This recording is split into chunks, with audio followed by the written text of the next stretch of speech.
The optics aren't great. Q1 GDP negative, inflation 8.5%. How do you explain to the electorate right now that things aren't as bad as they feel like they are? Well, we're in a moment where the economy has some significant strengths and some very significant challenges. As you just pointed out from last quarter's GDP print, what we saw was a continuation of strong consumer spending, business investment, residential investment, and we saw the technical factors associated with inventories, but even inventories building as businesses come back from the most acute supply shocks of last year. And at the same time, we face real challenges. The war in Ukraine is putting upward pressure on prices at a time where that's not what we need. And we have a challenge of price increases across the board that we need to tackle. So what you see from the president and this administration is waking up every day saying, how can we operate from this position of strength? The United States is uniquely well positioned among almost every major country in the world. What can we do to try to help address these issues? And our focus right now is on measures, practical measures that can lower costs and lower the deficit. That provides relief to families across America and also would help counter inflationary pressures as well. Let's talk about that policy effort. Chevron this morning just announced the biggest profit in a decade. They expect to keep overall output either flat or down to 3% this year.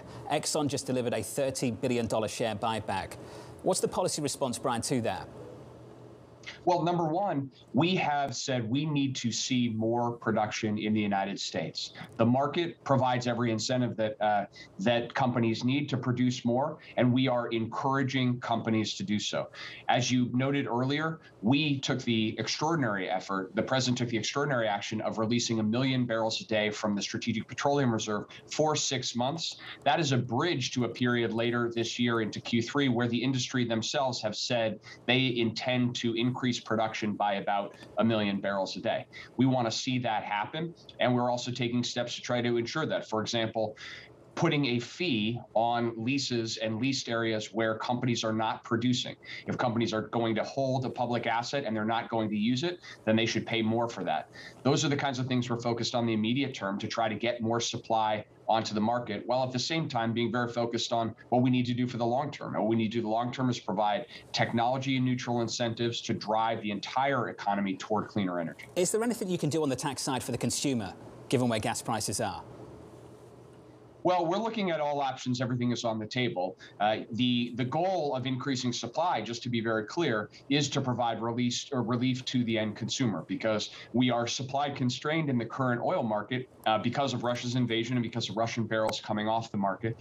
Bringing more supply online should help to bring prices down at the pump. That's in the immediate term. We've seen some relief from last month, but we want to see those prices come down further. There are other ideas out there. Congress is looking at them. We're engaged in that debate actively. Everything is on the table, and you've heard from this president as he went to make the ethanol announcement that you referenced a couple of weeks ago. Yeah. Wherever there's a practical tool, a sensible tool that will help provide some consumers relief, he's absolutely open to that. Is student debt forgiveness a sensible tool? Well, you've heard the president talk about this. We've got a significant challenge in the country of millions of Americans who are burdened by excess student debt, and it affects their decisions. It affects their life decisions, their economic decisions. And so it's certainly something that we are looking closely at as well. We have extended forbearance on student debt as we continue to face uncertainty of this economy. I'm not going to get ahead of the president.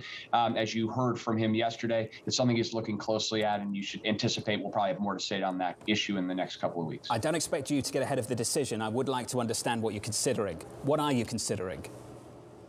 Well, as of for the last multiple quarters, we have had forbearance on student debt payments, which has been part of the policy response, including, for example, a moratorium on evictions and foreclosures, so that as we navigate through this very complicated economic period, we're trying to provide some relief to American families. As we look forward, the key policy questions revolve around actually forgiving or extinguishing some of that outstanding stock of debt and providing not just payment relief.